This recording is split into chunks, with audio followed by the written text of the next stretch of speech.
And now to one of our headline stories. Now, public anger is mounting over what many Nigerians see as selective justice following the swift remand of a female passenger, Comfort Emmanson, accused of assaulting Ibom Air cabin crew and security officers during a Uyo-Lagos flight.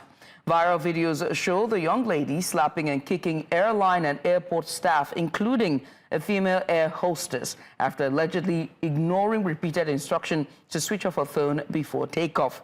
Special advisor on media to the Minister of Aviation, Todimu Ige, confirmed she had been charged to court and sent to Kirikiri Correctional Centre. But online, Nigerians, including key opposition figures, are questioning why Fuji musician Wasiu Ayinde, known as KWAM, allegedly obstructed a ValueJet flight in Abuja just last week without facing similar legal consequences. Many are calling it a textbook example of how justice is often harsher for some and gentler for others.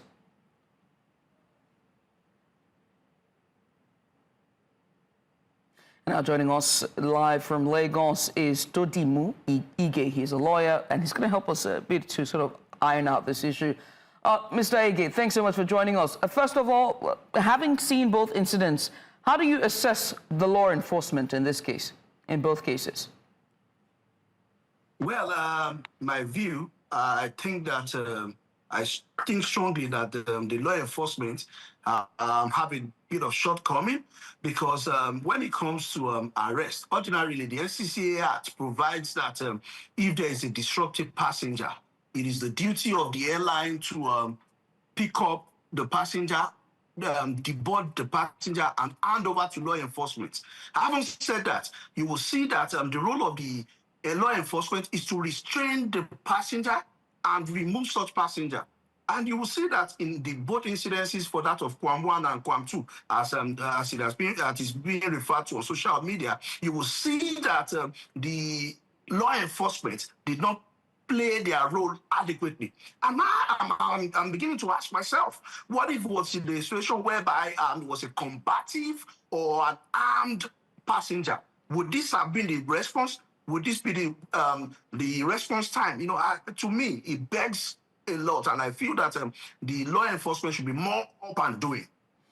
The federal government is being accused of selective justice. Why should Ms. Emmanson also apologize and walk free? I mean, why shouldn't she? I beg your pardon. Yes, well, the position of the law is very clear. The provisions of the Nigerian Civil Aviation Act is very clear that in these instances where there is a disruptive passenger, the airline has the authority to remove and hand over to the appropriate authorities. In this instance, the appropriate authorities would be the Attorney General or the Inspector General of Police. And what they should do, they are not to pardon, forgive. It is not within their purview. The law is clear. Such offenders should be prosecuted. And having said that, that means that it is not within the power of the NCAA or the minister to say, oh, I'm forgiving this person. Let both parties face the court of law. And the court of law will determine what punishments and sanctions should be meted out to such persons who has infringed the law. Let's talk about the culture of impunity, right? People generally feel, generally feeling that they can get away with whatever they do. What can be done about that, especially in this case, seeing KWAM 1, KWAM 2? Is this a matter of all fingers are equal, or no, not all fingers are equal? The hands are equal, but not all fingers are equal. Well, I agree with you, and it's quite unfortunate where we have found ourselves.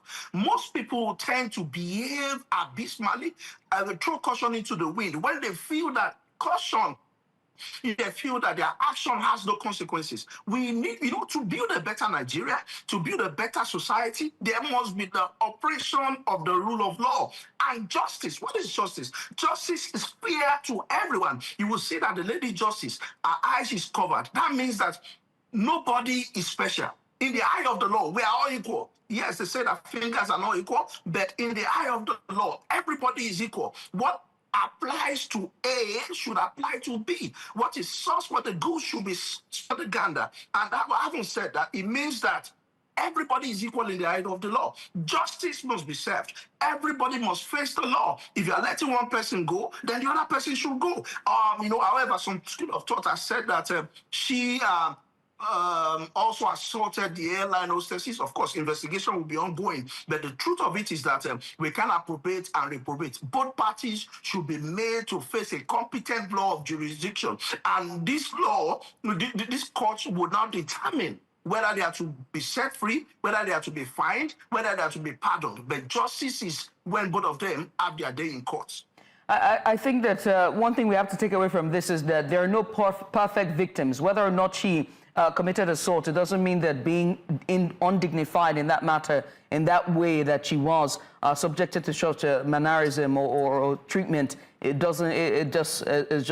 should be no place of that, especially in our public sectors. That I agree with you. You would also see that, as a matter of fact, both all the parties involved in this incident should actually be called and questioned, because you will see, if you look at the video, the woman was dehumanized and her clothes was torn off. There was no need for that. And that's why I said that the law enforcement is shortcoming, because ordinarily they should be there. If there is a need for her to be handcuffed, why would they have to tear her dress? Whoever was responsible for that action, whoever was responsible for releasing those videos, the questions need to be asked and answered. And what is justice? Justice must not be done, but it must be seen to have been done. That means that these persons, everybody must be meted at their punitive measures so that we can cleanse the system. Cleanse the system, indeed. I must say thank you, Mr. Ige, for taking out the time to join us. Ige there, he is a legal practitioner joining us live from Lagos following the KWAM 1, KWAM 2 incident.